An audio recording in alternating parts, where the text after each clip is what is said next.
नमस्कार दोस्तों, smart study classes 77 के यूट्यूब चैनल पे आपका हार्दिक स्वागत है। और आज आप आ चुके हैं हमारे अमेरिका की स्वतंत्रता संग्राम के वीडियो नंबर 2 पे, पार्ट नंबर 2 पे।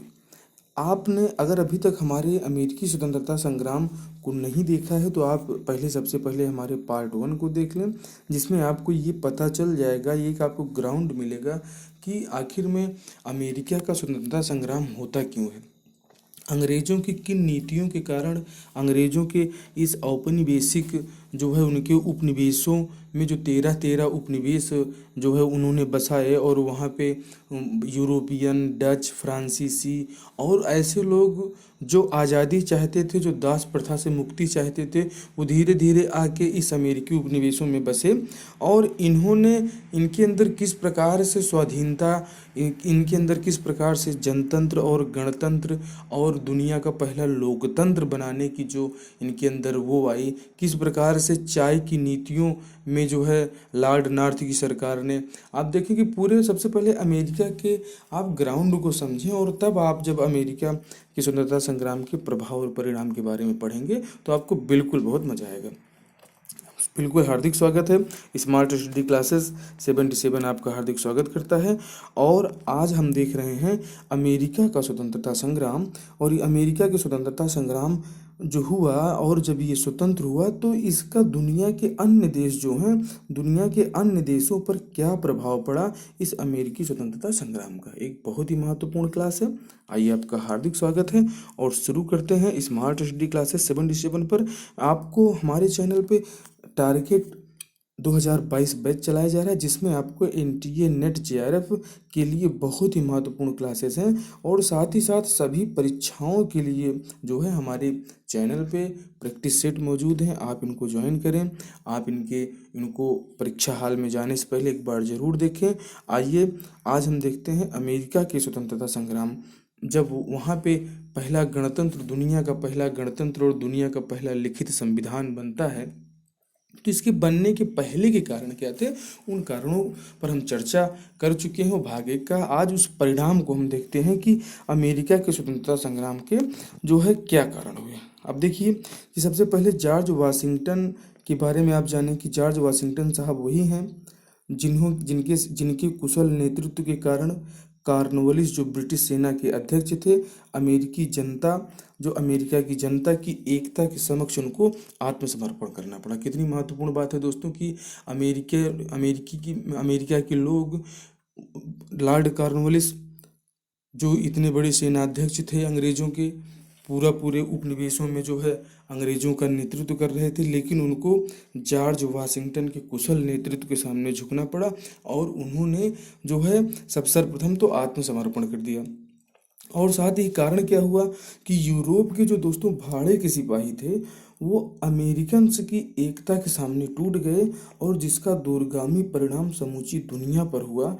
और ये एक नई दुनिया ने नया कमाल किया। उसी नए कमाल के बारे में हम चर्चा कर रहे हैं, जो जॉर्ज वाशिंगटन साहब के नेतृत्व में जो है अमेरिका ने स्वतंत्रता पाई थी। बहुत ही महत्वपूर्ण है दोस्तों कि किस प्रकार से अंग्रेज इस दुनिया में, आप देखें कि मानव की प्रगति में अमेरिका की आज़ादी एक महत्वपूर्ण मोड़ है, जिसके कारण नई दुनिया में न केवल एक नए राष्ट्र संयुक्त राज्य अमेरिका का जन्म हो सका, बल्कि मानव जाति की दृष्टि से एक नए युग का सूत्रपात हुआ। और वो सूत्रपात ऐसा था जिसमें जनतंत्र था, जिसमें आपने देखा कि लोकतंत्र में जनता के लिए जनता का शासन की जो एक कॉन्सेप्ट आता है, ये इसी अमेरिकी स्वतंत्रता संग्राम से निकल कर आता है, जो बहुत ही महत्वपूर्ण है दोस्तों। आगे देखते हैं। प्रोफेसर ग्रीन ने कहा है, अमेरिकी स्वतंत्रता संग्राम के प्रभाव और परिणामों पर उन्होंने चर्चा करते हुए लिखा है कि अमेरिका के स्वतंत्रता संग्राम का महत्व इंग्लैंड के लिए चाहे कुछ भी क्यों ना हो, परंतु विश्व के इतिहास में यह एक महत्वपूर्ण घटना है। अमेरिका और इंग्लैंड के अलावा भी अन्य देशों पर इसका प्रभाव पड़ा। और आज जो आप देखते हैं संयुक्त राष्ट्र संघ, जो 1945 के बाद जो है शीत युद्ध चला, और उसमें साम्यवादी व्यवस्था की हार हुई और लोकतांत्रिक व्यवस्थाएं जन्म लेने लगी, तो लोकतंत्र को स्थापित करने में आज अमेरिका की बहुत बड़ी भूमिका है। और ये अमेरिका भी कभी उपनिवेश रहा था इन्हीं फिरंगियों का, इन्हीं अंग्रेज़ों का। ये अमेरिका का इतिहास बहुत ही महत्वपूर्ण है दोस्तों। और आप देखें कि इस पे जो अमेरिका का स्वतंत्रता संग्राम हुआ, जब ये आज़ाद हुए, तो क्या इनके अमेरिका के ऊपर क्या प्रभाव पड़ा। सबसे पहला प्रभाव देखें कि एक स्वतंत्र प्रजातांत्रिक राष्ट्र की स्थापना, ये बहुत ही महत्वपूर्ण है कि जब इनको अंग्रेज़ों से आज़ादी मिलती है तो वहाँ पे एक स्वतंत्र प्रजातांत्रिक राष्ट्र की स्थापना होती है। प्रजातांत्रिक शासन का संगठन किया, और जब संसार के अन्य देशों में राजतंत्रात्मक शासन व्यवस्था स्थापित थी, तो उस दौर में अमेरिका में प्रजातंत्र की स्थापना की गई। ये बहुत ही महत्वपूर्ण है, चूँकि देखें दोस्तों कि उन्हीं अंग्रेज़ों की चर्चा हो रही है जिनके ज़माने में कभी सूर्यास्त नहीं होता था, और उनका सूर्यास्त ऐसा था कि उन्होंने जब अमेरिका के ऊपर कब्जा किया, अमेरिका को अपना उपनिवेश बनाया। और कहानी कब से शुरू होती है कि इन लोगों ने जब भारत को खोजना चालू किया, तो अमेरिको वेस्पुसी नामक व्यक्ति ने जब उस समय अमेरिका की खोज की। और चूंकि नौसैनिक संघर्ष हुआ, और उस नौसैनिक संघर्ष में जब स्पेन जो है हार गया, और जब स्पेन के हारने के बाद ब्रिटिश नेवी अजेय हो गई, ब्रिटिश की जो है नौसेना अजेय रही पूरी दुनिया में, तो जहाँ जहाँ तटीय राज्य मिले, जहाँ जहाँ स्थल खंड उभरे हुए मिले, वहाँ वहाँ इन लोगों ने अपने देश के संसाधनों को मजबूत करने के लिए, अपने देश की अर्थव्यवस्था को मजबूत करने के लिए, इन फिरंगियों ने वहाँ के आदिवासियों पर, जो वहाँ के रेड इंडियंस, जो अमेरिकी, आप ये कई बार एग्जाम में भी पूछा जाता है कि अमेरिका के मूल निवासियों को क्या कहा जाता है, तो उनको रेड इंडियंस कहा जाता है। आप देखें कि इन लोगों को उन्होंने वो किया, जो है पूरी तरह से उनके ऊपर आधिपत्य जमाया, उनके ऊपर नए नए कर लादे, उनके ऊपर चाय के लिए कर लादा, उनके ऊपर शुगर एक्ट लगाया, उनके ऊपर स्टाम्प एक्ट लगाया। लेकिन इसके साथ साथ उन्होंने इनके अंदर स्वतंत्रता, इनको एक जो है संगठन बनाने का अधिकार उन्होंने दिया, जो कि जब भारत पर इन्होंने अपना कब्जा किया, तो उन्होंने बिल्कुल अमेरिका में जिस कारण से स्वतंत्रता संग्राम हुआ, जिन कारणों से जो है फिरंगी वहाँ से हारे, वही फिरंगी भारत में वो गलती आके नहीं करते हैं। अभी आप इसी क्लास में देखेंगे। माफ कीजिएगा दोस्तों, जिसका प्रथम चरण, अब अमेरिकी स्वतंत्रता संग्राम का जो प्रथम चरण है, वो 1762 से 72 तक का माना जाता है। और इस 1762 से 72 तक में क्या किया कि जितने भी उपनिवेश थे, और ये अंग्रेज़ों के अंडर में ही रहकर, जो अंग्रेज अधिकारियों के अंडर में ही रहकर अमेरिका के निवासी खाली अपना विकास और छोटी छोटी आवश्यकताओं की पूर्ति करते रहे, अपना छोटा छोटा संगठन बनाते रहे, और उन्होंने उनके साथ में किया। लेकिन जो द्वितीय चरण है दोस्तों, ये मुख्य चरण माना जाता है, ये स्वतंत्रता संग्राम का चरण था। बहुत ही महत्वपूर्ण क्लास है। तो दोस्तों आप देख रहे हैं कि इनके दूसरे चरण में देखें कि अमेरिका ने विश्व के समक्ष 4 नए राजनीतिक आदर्श प्रस्तुत किए। वो राजनीतिक आदर्श कौन कौन है दोस्तों, आप बिल्कुल जान लें, जिसके लिए आज सारी दुनिया, और जिसके लिए आप देख रहे हैं कि अभी वर्तमान में ही यूक्रेन के ऊपर जिस प्रकार से साम्यवादी रूस अटैक करना चाहता है, उसको हड़पना चाहता है। जो कि आपने देखा कि 2014 में जो क्रीमिया है उसी के बगल है, तो क्रीमिया को उसने हड़प लिया और उस पर अपना अधिकार कर लिया। तो वही साम्यवादी सोच, विस्तारवादी सोच है, और उसी का विरोध, उसी का सपोर्टर है हमारा अमेरिका। अमेरिका ने विश्व के समक्ष 4 नए राजनीतिक आदर्श प्रस्तुत किए। वो नए राजनीतिक आदर्श क्या हैं? गणतंत्र, जो गणतंत्र हमको 26 जनवरी 1950 को मिला, ये जो आदर्श है, ये गणतंत्र की जो भावना है, ये अमेरिकी स्वतंत्रता संग्राम का आदर्श था। जनतंत्र, जनता का जनता के लिए शासन, आपने बिल्कुल पढ़ा। संघवाद, आप देखेंगे 13 छोटे छोटे जो इनके उपनिवेश थे, वो सब मिलकर उन्होंने एक संघ बनाया, और उसके बाद उन्होंने अपना एक संविधान प्रस्तुत किया। तो ये जो 4 नए राजनीतिक आदर्श अमेरिका ने प्रस्तुत किए, ये पूरी दुनिया के सामने बिल्कुल नया था। ये अमेरिकी स्वतंत्रता संग्राम का परिणाम था। और ये परिणाम क्या कहें दोस्तों, परिणाम के साथ साथ में ये जो फिरंगियों के द्वारा अपना पेट भरने के लिए, अपने जो है इंग्लैंड का पेट भरने के लिए, इन लोगों ने जो दूसरे अपने उपनिवेशों में, दूसरे महाद्वीपों में जो इन्होंने कब्जा किया, जो है आप देखेंगे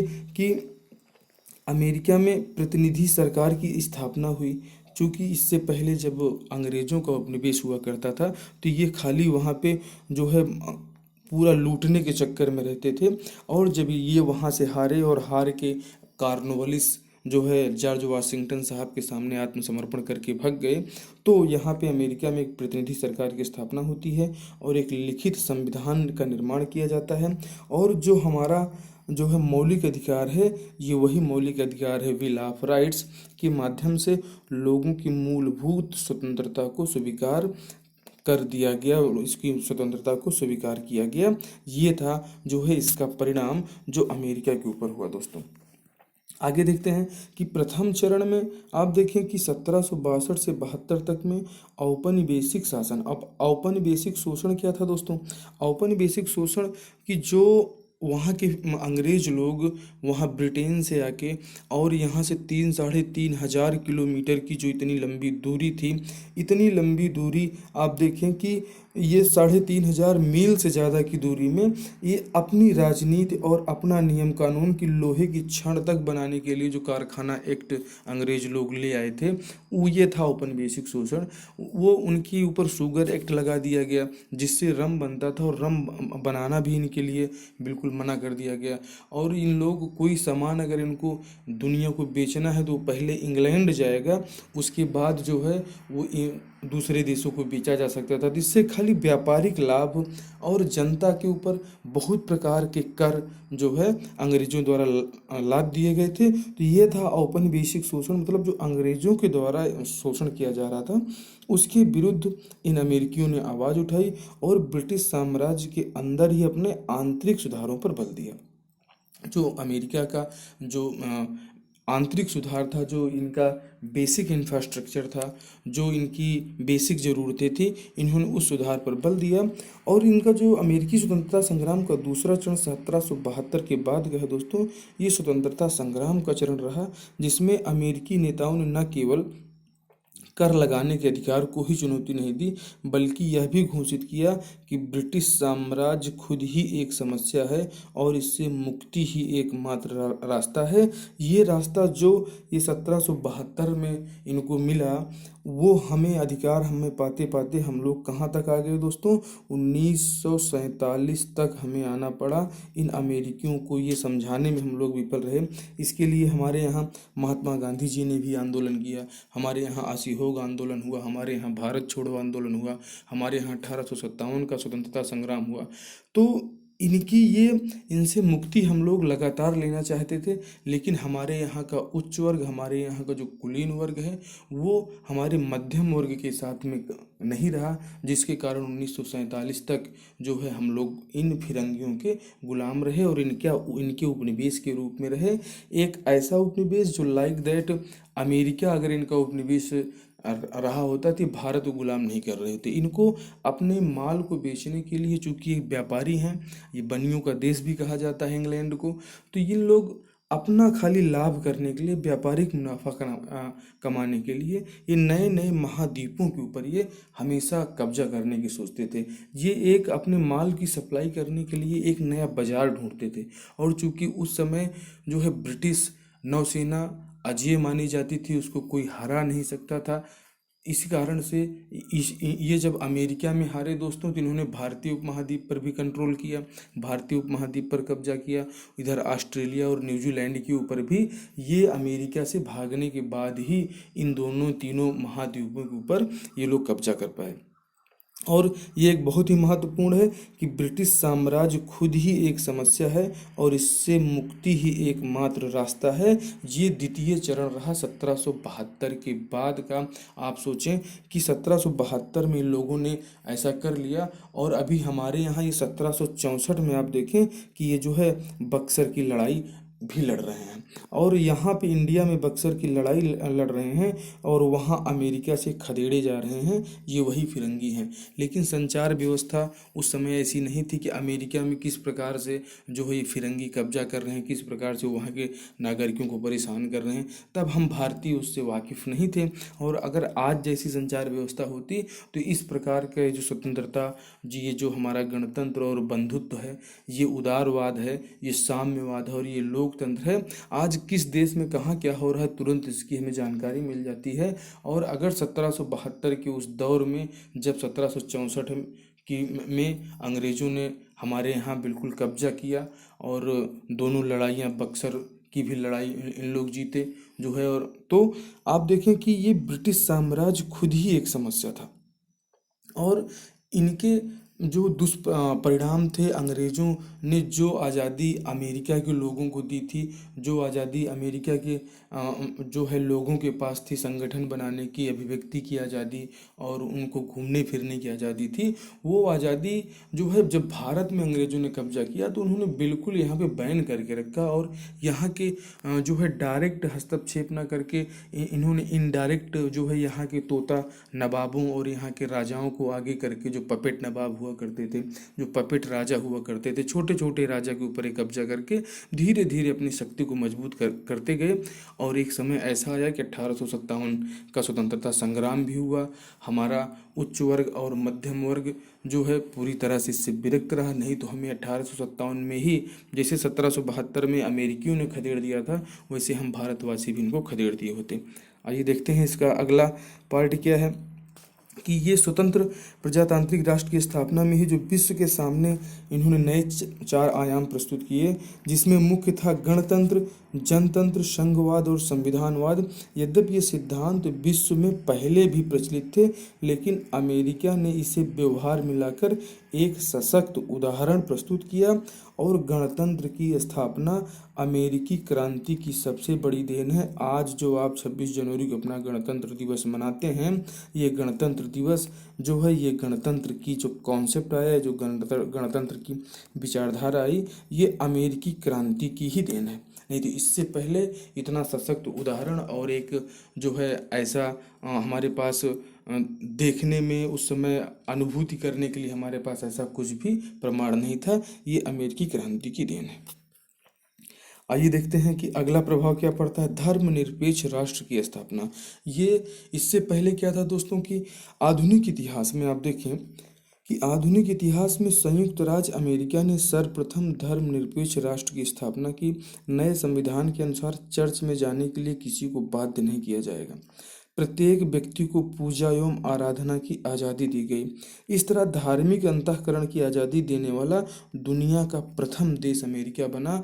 ये अमेरिका की आज़ादी के बाद ये संभव हो पाया, नहीं तो इससे पहले जो जैसे हमारे वैदिक धर्मों में जो है इतनी कुछ कुरीतियाँ थी, हमारे यहाँ जो है जो दास प्रथा थी, जो हमारे यहाँ विधवा विवाह भी नहीं होते थे, और बहु विवाह नहीं होते थे, ये जो है विधवा जो है सती प्रथा का प्रचलन था। उसी प्रकार से आप देखें कि उस समय प्रत्येक व्यक्ति को पूजा एवं आराधना की आज़ादी जो दी गई, वो आज़ादी हमें पहले नहीं थी एकदम। अगर जिसका शासन है, मुस्लिम शासन है, तो तुम्हें मुस्लिम शासन के साथ रहना पड़ेगा। आप ऑटोमन साम्राज्य का जब हिस्ट्री पढ़ेंगे तो उसमें आप देखेंगे। और जब इनमें चर्च में जाने के लिए किसी को बाध्य नहीं किया जाएगा, क्योंकि उस समय अनिवार्य था कि अगर आप जो है यहाँ पे हैं तो चर्च में जाना ही जाना है। ये यूरोप और अमेरिकन्स की हम लोग चर्चा कर रहे हैं, भारतीय महाद्वीप की चर्चा हम लोग नहीं कर रहे हैं। इस तरह से आप देखें कि प्रत्येक व्यक्ति को पूजा एवं आराधना की स्वतंत्रता दी गई। हर व्यक्ति जो जिसको मानना चाहे, चाहे वो हिंदू है तो हिंदू को माने, मुस्लिम है तो मुस्लिम देवता को माने, ईसाई है तो ईसाई देवता को माने, यहूदी है तो यहूदी देवता को माने। लेकिन इससे पहले ऐसा कोई कॉन्सेप्ट नहीं था जिसमें प्रत्येक व्यक्ति को पूजा और आराधना की स्वतंत्रता दी गई हो। धार्मिक अंतःकरण की जो आज आप देखते हैं कि भाई हमें ये अधिकार है कि हम जिसको चाहे माने, जिसको चाहे ना माने, लेकिन ये जो आप आज धर्मनिरपेक्ष राष्ट्र का कॉन्सेप्ट देख रहे हैं, ये अमेरिका में सर्वप्रथम आया और ये अमेरिकी क्रांति का ही परिणाम था। आगे देखते हैं दोस्तों कि अमेरिका में सबसे पहले क्या होता है, प्रतिनिधि सरकार की स्थापना हुई और लिखित संविधान का निर्माण किया गया और संघात्मक व्यवस्था जो है की स्थापना हुई। आप देखिए कि सबसे पहले दुनिया का लिखित संविधान कहाँ का है, तो अमेरिका का माना जाता है, और यहीं पे प्रतिनिधि सरकार की स्थापना भी होती है। विल ऑफ राइट्स जो अधिकार विधेयक है, जिसे हम मौलिक अधिकार कहते हैं, ये जो हमारे कई बार एग्जाम में पूछा जाता है मौलिक अधिकार कहाँ से लिए गए हैं, तो दोस्तों मौलिक अधिकार ये कहीं से जो आए हैं, ये अमेरिका की आज़ादी के बाद ही जो अमेरिकी लोगों ने, अमेरिका के बुद्धिजीवी वर्ग के लोगों ने, जो अमेरिकन्स जो है इस अंग्रेज़ों से परेशान होकर उनके अंदर जो स्वतंत्रता, जो गणतंत्र की भावना पैदा हुई, वहीं से आया मौलिक अधिकार। और इसके माध्यम से लोगों की मूलभूत स्वतंत्रता को स्वीकार किया गया कि भाई इस तरह दुनिया के सामने अमेरिका ने सरकार, प्रतिनिध्यात्मक और संघात्मक प्रणाली की नींव रखी। इससे पहले संघात्मक प्रणाली की व्यवस्था नहीं थी। ये नींव अमेरिकी स्वतंत्रता संग्राम, अमेरिका के बुद्धिजीवी वर्गों की देन थी। आइए दोस्तों आगे देखते हैं। माफ कीजिएगा। अब देखें कि आधुनिक इतिहास में संयुक्त राज्य अमेरिका ने सर्वप्रथम धर्मनिरपेक्ष, आपको प्रस्तावना में मिलेगा, भारत की प्रस्तावना, जब आप भारतीय संविधान की प्रस्तावना पढ़ते हैं तो उसमें भी आप देखते हैं कि धर्मनिरपेक्ष राज्य होगा जो है, ये सबसे पहले अमेरिका ने प्रस्तुत किया। साथ ही नए संविधान के अनुसार चर्च को राज्य से अलग किया गया, मतलब धर्म को जो है राज्य से बिल्कुल एक अलग संस्था प्रदान की गई। सबसे पहले धर्म जो है राज्य के साथ जुड़ा होता था, राजा के साथ जुड़ा होता था। धर्मों का संरक्षण भी जो है, जो भी राजतंत्रात्मक व्यवस्था में राजा ही करते थे। लेकिन अमेरिका ने सबसे पहला एक ऐसा संविधान प्रस्तुत किया जिसमें धर्म को बिल्कुल शासन से अलग रखा गया। और 1786 में वर्जीनिया में धार्मिक स्वेच्छा अधिनियम पारित किया गया, जिसके अनुसार किसी भी व्यक्ति को चर्च जाने के लिए बाध्य नहीं किया जाएगा और प्रत्येक व्यक्ति को पूजा और आराधना करने की पूर्ण स्वतंत्रता दी गई तथा धार्मिक अंतःकरण की स्वतंत्रता देने वाला अमेरिका दुनिया का पहला देश था। अब देखते हैं कि इसका सामाजिक प्रभाव क्या क्या पड़ा दोस्तों। कि क्रांति के परिणाम स्वरूप आप देखें कि अमेरिकी जनता को एक परिवर्तित सामाजिक व्यवस्था प्राप्त हुई, जिसमें मानवीय समानता पर बल दिया गया, जिसमें जो है कुलीन वर्ग, जो कुलीन तंत्र, जो कि अमेरिकी लोग जनतंत्रात्मक गणतंत्रात्मक थे और अंग्रेज जो थे वो सामंतवादी व्यवस्था औपनिवेशिक व्यवस्था के जो जनक हैं। उच्च वर्ग का निम्न वर्ग पर सामाजिक नियंत्रण कमजोर हुआ, क्योंकि जो किसी भी समाज का उच्च वर्ग जो था वो अपने से नीचे निम्न वर्ग का शोषण किया करता था, वो शोषण बिल्कुल कमजोर हुआ और महिलाओं की स्थिति में सुधार हुई। ये अमेरिकी क्रांति का सामाजिक प्रभाव था कि जो उच्च वर्ग, जो हाई क्लास के लोग थे, जो निम्न वर्ग, दास प्रथा, ये सब, इन सभी के ऊपर कंट्रोल हुआ। मतलब निम्न वर्ग पर जो इनका ज़्यादा कंट्रोल हुआ करता था वो कमज़ोर हुआ। महिलाओं की स्थिति में सुधार आया और उत्तराधिकार के मामले में पुत्रियों और विधवाओं के समान अधिकार को स्वीकार किया गया। इस तरह से स्त्रियों पर पुरुषों का जो नियंत्रण था दोस्तों वो कमज़ोर हुआ। ये अमेरिका के स्वतंत्रता संग्राम का ये सामाजिक प्रभाव था। आगे क्या होता है दोस्तों कि वहाँ पर शिक्षा के लिए स्कूलों की स्थापना की गई। अमेरिकी क्रांति ने मध्य वर्ग की ताकत बढ़ा दी, जिससे गुण और प्रतिभा पर आधारित एक नए कुलीन तंत्र का विकास हुआ। मतलब आप ये समझें कि राजा का बेटा ही जो राजा हुआ करता था, ये गणतंत्र में तो नहीं होता है। आप गणतंत्र में देखें कि गणतंत्र में भाई जो जनता ने जिसको चुना, जनता ने मोदी को चुना तो मोदी प्रधानमंत्री बने, जनता ने जो है मनमोहन जी को चुना तो मनमोहन जी प्रधानमंत्री बने, जनता ने राजीव को चुना। आप देखें ये गणतंत्रात्मक व्यवस्था है। लेकिन आप देखें कि ये गुण और प्रतिभा जो अच्छा काम करेगा वो आगे जाएगा। तो ऐसा जो एक कुलीन तंत्र का विकास होता है ये अमेरिकी स्वतंत्रता संग्राम के बाद ही होता है। जिस गणतंत्र का जिंदाबाद आज आप कर रहे हैं, ये गणतंत्र का जन्मदाता आज का सुपर पावर अमेरिका है, जो कभी इन्हीं फिरंगियों का गुलाम हुआ करता था। ये जैसे हमारे यहाँ 1947 तक आतंक मचा के रखे थे, इसी प्रकार से अमेरिका में भी आतंक मचाए थे। लेकिन भारत में इन्होंने थोड़ा ज़्यादा कड़ाई से आतंक मचाया। और जब आप अमेरिका को पढ़ेंगे तो अमेरिका में इतनी ज़्यादा कड़ाई अमेरिकी लोगों के साथ में इन्होंने नहीं की थी, चूँकि इसीलिए 1772 के बाद ही इनको वहाँ से छोड़ के भागना पड़ा। इस कारण से जो जो गलतियाँ अंग्रेज़ों ने अमेरिकी उपनिवेशों में की थी, जो ढिलाई दी थी, जो स्वतंत्रता दी थी, जो आज़ादी दी थी, जो अभिव्यक्ति की आज़ादी दी थी, उन्होंने जो आंतरिक हस्तक्षेप बिल्कुल नहीं किया। वो भारत में वही सब कुछ किया जो अमेरिका में उन्होंने विफलता पाई थी। जो कॉर्नवालिस वहाँ जॉर्ज वाशिंगटन के सामने सरेंडर करके आते हैं, वही लॉर्ड कॉर्नवालिस हमारे भारत में कहे जाते हैं। आप देखें ये बहुत ही महत्वपूर्ण है। अब जो मध्यम वर्गीय थे, जो मध्य वर्ग के लोग थे, इनका प्रमुख मुद्दा क्या था दोस्तों कि प्रतिनिधित्व नहीं तो कर नहीं। इन्होंने मताधिकार की मांग की, इन्होंने स्वाधीनता की मांग की और स्वतंत्रता के घोषणा पत्र में हस्ताक्षर करने वालों में मध्य वर्ग ही प्रमुख था। दोस्तों यहाँ भी जो गोरे और कालों का कॉन्सेप्ट है वो अमेरिका में था, और वो यहाँ का जो व्हाइट मैन थ्योरी है, ये व्हाइट मैन थ्योरी वहाँ पे रही। वहाँ पर भी जो है ये मध्य वर्ग के लोग ज़्यादा प्रभावी रहे, और जो और पहले क्लास थे वो खत्म हो गए। अब देखें कि आर्थिक प्रभाव क्या पड़ा। आर्थिक प्रभाव ये पड़ता है दोस्तों कि पूंजीवादी अर्थव्यवस्था के विकास को पूरा माहौल मिला। चूंकि अंग्रेज लोग क्या थे, सीधे सीधे आप दुनिया भर में जहाँ जहाँ इनका शासन रहा, ये अपने जो है वहाँ के जितने भी नियम कानून बनाते थे, वहाँ का जो लोकल, जैसे आप देखेंगे जब ये भारत में आए तो हमारे यहाँ के जो हमारा स्वदेशी उद्योग था उसको पूरी तरह से ठप कर दिया, और इन्होंने जो है पूरा डिपेंडेबिलिटी बना दी अंग्रेज़ों के ऊपर कि वहाँ से तैयार माल होके आता था, इंडिया में बिकता था। हमारे इन्होंने स्वदेशी व्यापार को बंद किया। उसी प्रकार से इन्होंने वहाँ भी किया कि पूंजीवादी अर्थव्यवस्था का जो विकास को पूरा माहौल मिला दोस्तों, ये इस अमेरिका की क्रांति के बाद मिला।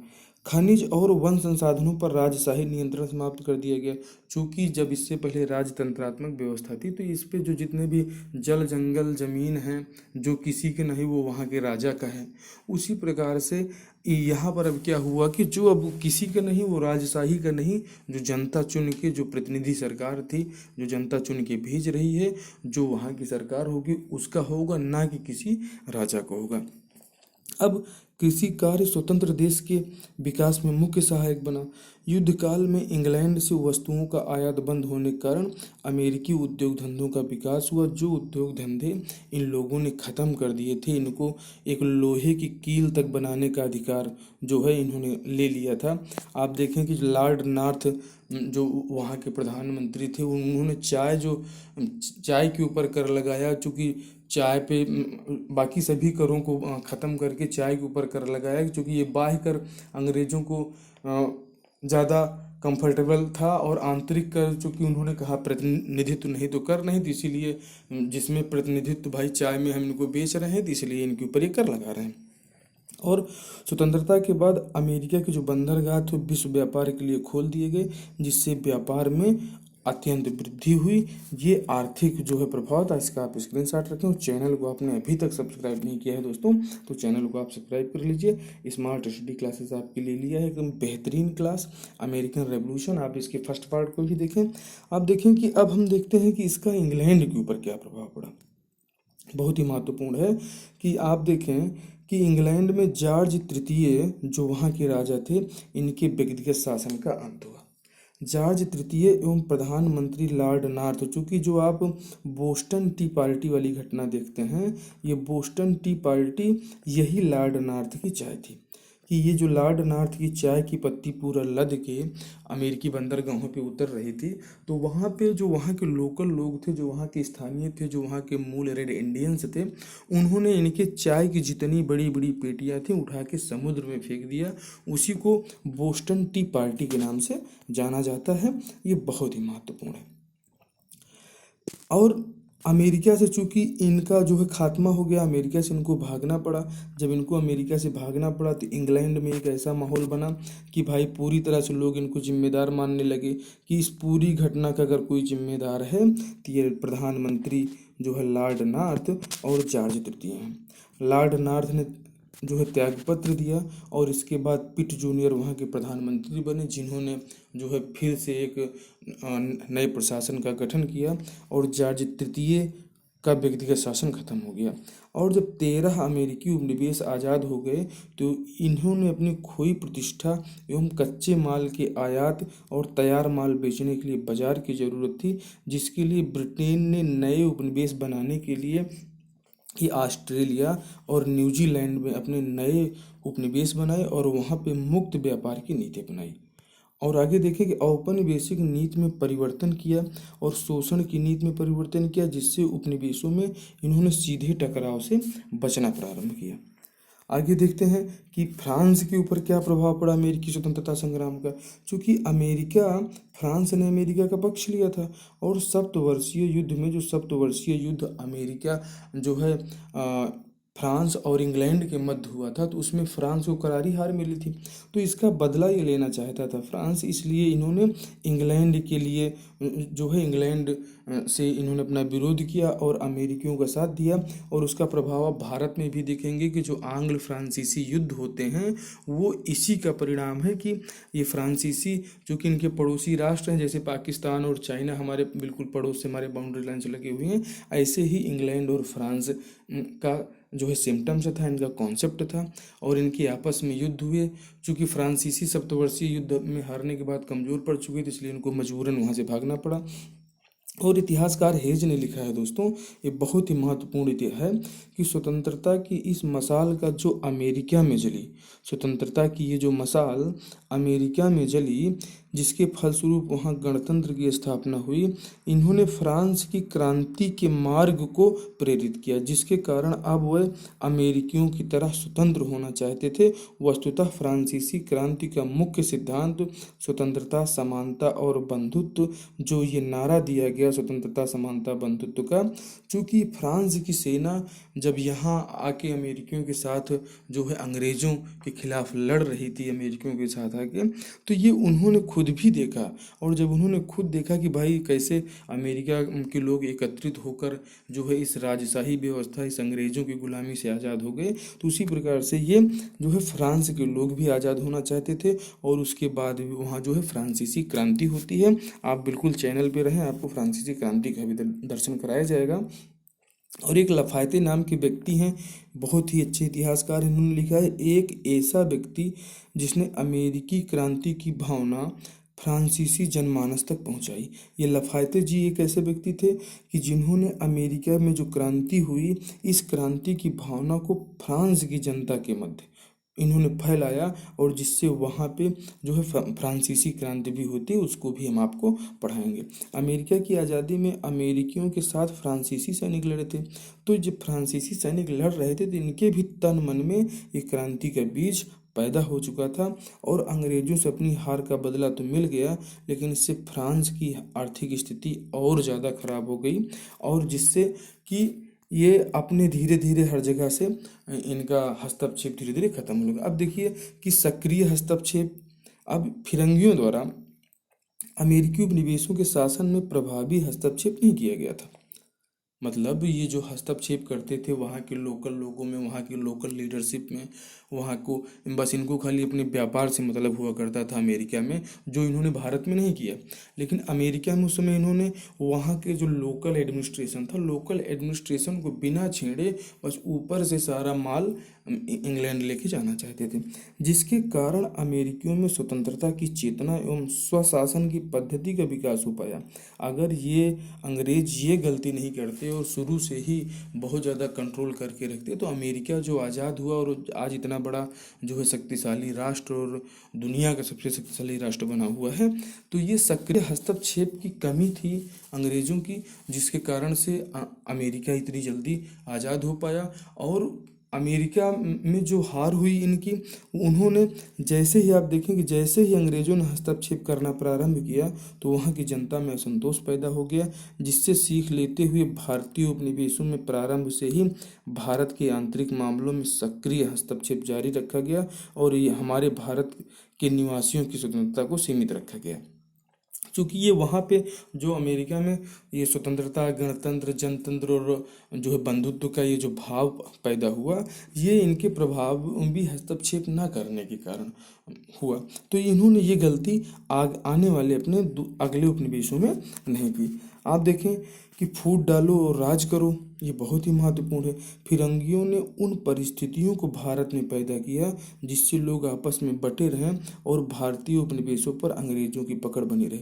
चूँकि ये गलती उन्होंने वहाँ जो है कर दी थी कि वहाँ इन्होंने खाली जो है अपने व्यापार से मतलब रखा, अपने कच्चे माल को बेचने से मतलब रखा, नए नए कर लगा के धन उगाही से मतलब रखा, लेकिन इन्होंने मतलब नहीं रखा लोगों से। और लोगों के अंदर यूनिटी आती गई, लोगों के अंदर एकता की भावना आती गई। जब एकता की भावना आई तो उनके अंदर इनके जो एक छोटा सा महाद्वीप और इतने बड़े महाद्वीप के ऊपर कब्जा करके रखा था, इनके अंदर ऐसी भावना आई।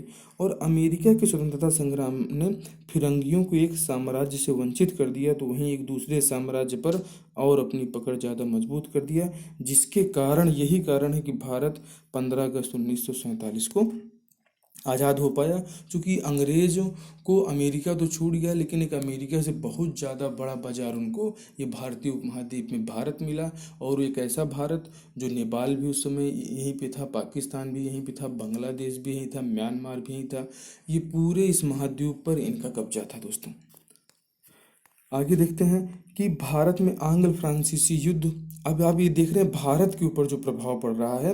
हम ये आप बिल्कुल 2 स्लाइडों में देख रहे हैं कि अमेरिकी स्वतंत्रता संग्राम का हमारे भारत पर जो प्रभाव पड़ा है, ये आप भारत के प्रभाव पर देख रहे हैं कि हमारे भारत पर अमेरिका के स्वतंत्रता संग्राम का ये प्रभाव पड़ा कि यहाँ पर उन्होंने सक्रिय हस्तक्षेप किया, फूट डालो राज करो का काम किया।